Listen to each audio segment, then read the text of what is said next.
va voir comment faire un fil.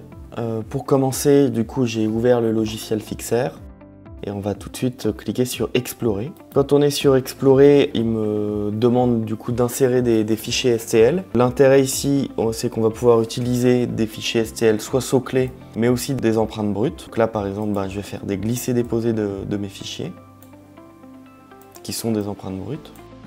Si jamais je fais un fil en mandibulaire, je ne vais pas avoir besoin de l'empreinte du haut. Mais si je veux faire deux fils, donc un fil en haut et un fil en bas, ou alors un fil seulement en haut, je vais avoir besoin de mes deux empreintes pour avoir l'occlusion. Quand on arrive ici, on voit donc là on est sur le cas maxillaire, mais si je voulais faire un fil en mandibulaire, je pourrais changer. Et on va en fait suivre les étapes ici, comme nous y invite la flèche. Dans un premier temps, on va niveler le plan.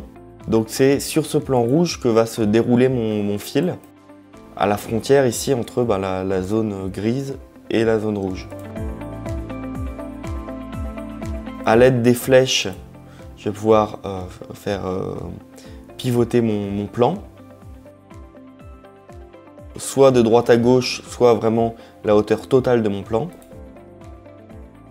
Et dans notre cas ici, comme on est en maxillaire, je peux aussi afficher l'occlusion pour voir un petit peu où va pouvoir passer mon fil. Donc là, je vois que au niveau de l'encombrement, j'ai pas beaucoup de place. Donc là, mon fil, il pourra passer ici, par exemple.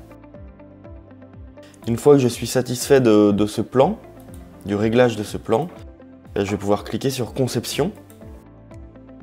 Il va me demander de cliquer 3 points sur l'arcade. Ça va du coup être le début du fil, donc là où je veux qu'il commence, le milieu du fil, qui est le sillon interincisal pour la plupart du temps,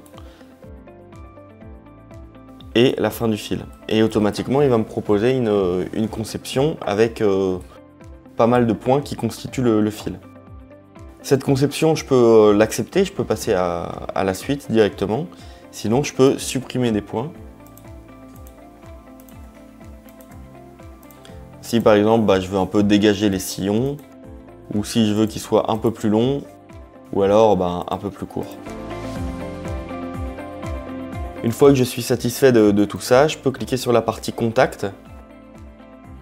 Là c'est réellement le fil que va me sortir la machine. C'est plus une étape de contrôle. Et une fois que j'ai contrôlé, je peux cliquer sur pliage. La machine s'initialise. On va avoir une fenêtre supplémentaire qui va s'ouvrir.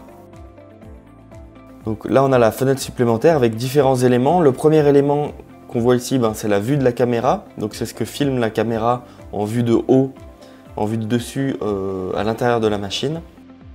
Donc là, on voit le fil qui dépasse. On a la print list avec mon fil que je viens de concevoir. Et donc là, si je clique sur Play, automatiquement, la machine commence la fabrication du fil. Alors on a un doigt de pliage qui sort en fait et qui va venir plier le fil. Une fois que le fil atteint l'angle de pliage demandé, il avance le fil et on attaque le second angle. Donc là on voit qu'on est déjà à 16%.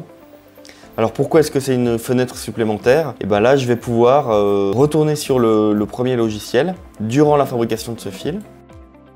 Et là, soit je vais cliquer sur Ouvrir pour charger un nouveau cas, un nouveau patient, soit je clique sur Mandibulaire, et là je recommence comme on a fait avant, donc le réglage du plan, hop, conception, je clique sur 3 points, 1, 2, 3, je contrôle, tout me paraît bien, je clique sur pliage, ok, et là du coup, automatiquement, en numéro 2, il m'a créé la nouvelle fiche.